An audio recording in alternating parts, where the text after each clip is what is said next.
fellow scuba divers. Today on Just Keep Diving, I get to review something that may or may not be a scuba review. iPhone X. Coming up next.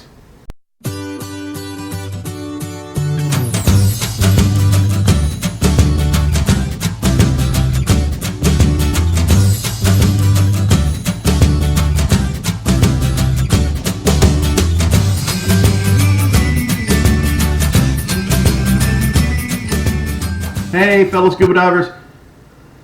Okay, so today is going to be a special edition of Just Keep Diving because I'm going to review something that we want to use underwater but we're afraid to use underwater. The iPhone X.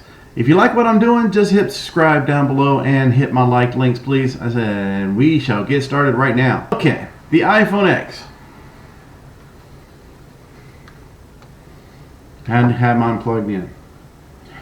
Now, for those of us that have bought the iPhone X, this is a very special thing that we've got to carry in all kinds of wonderful handy-dandy iPhone cases to protect it because we've invested in our phone. That being said, we want scuba diving cameras. iPhone X is actually a pretty good one. So let's say we spent $1,000 for our iPhone X. And then we go and spend $60 to $70 for a case. So compare that with what you would normally spend for another camera. You have to go buy another camera. We'll do the Olympus. Okay, what is it, a GT5 or T50 or something like that. By itself is waterproof down to 50 feet, which is pretty good actually. I mean, you know, I think it's like $450, $500. Don't quote me on those. So, but then you go and you have to buy the case to go scuba diving to those depths that we like to go to at 75, 80, 90, 95 feet. You add that another $350, $400 on there. And you're only carrying one camera when you get on the boat. There is a problem, a drawback with this camera. It is not the case problem. These little jewels right here have got to breathe. So what you have to do is go through, turn off all of your security settings, turn off all of your plug-in settings. Everything that could be on, you've got to turn off. Okay? Turn off everything. Turn it on airplane mode, however people want to put it, to where nothing is running.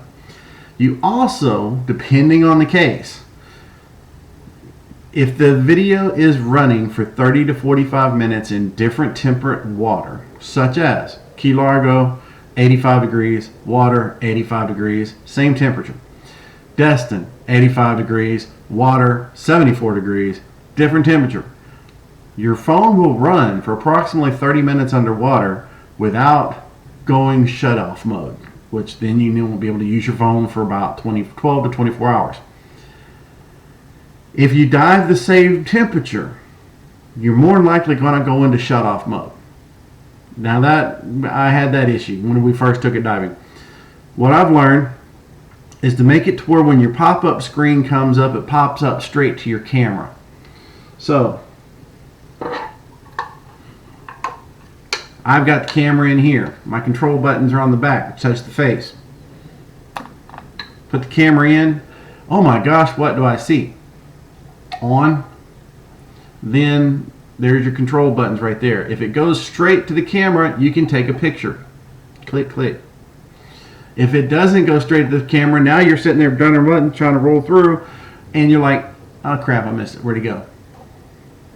You know how it is. The best dive, no pictures. All right.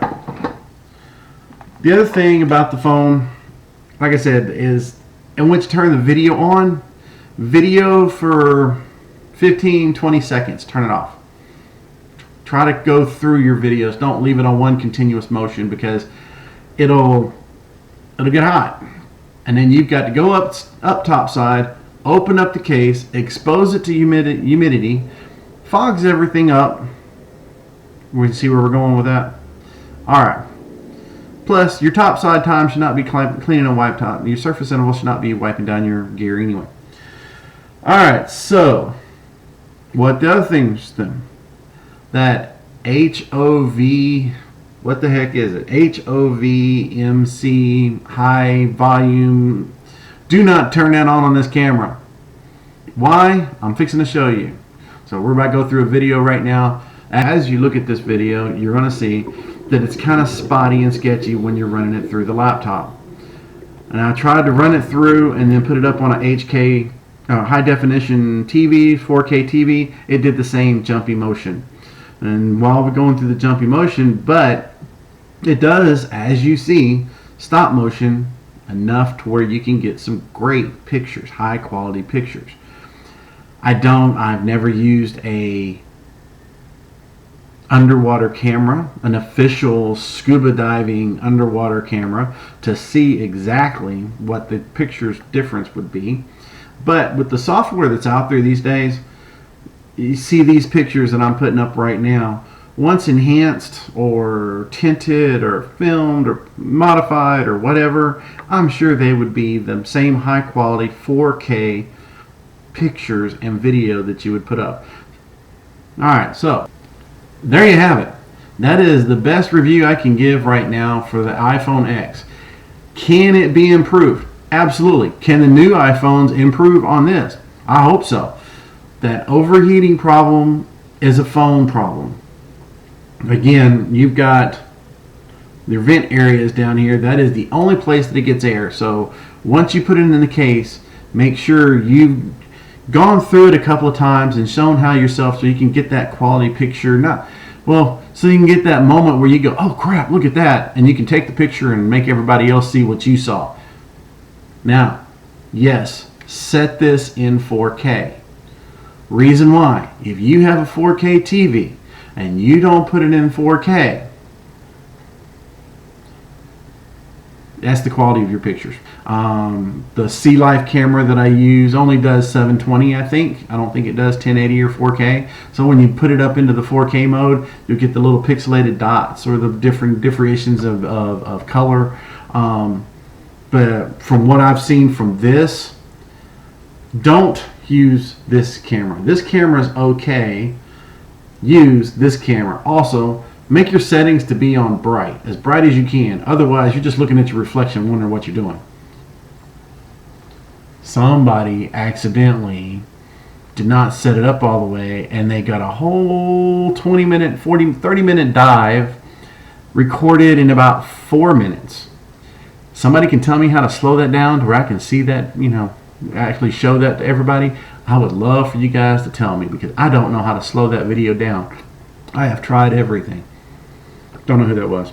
That being said, just keep diving, guys. The iPhone X, absolutely. Just make sure you get a case that you trust. I got a ProShot case on my 5th or 6th dive. It leaked. Luckily, it is waterproof-ish, water resistant, so we were able to keep my phone. So far, this case right here, which I've already reviewed, I'll put it up on another link. This case right here is the best that I found for the iPhone X. Anybody can tell me some cases I can take down to 60, 70 feet that are just as good as this one? I'll go look them up. We'll go in the water, and I'll show you the picture that came out from them. Just keep diving, guys.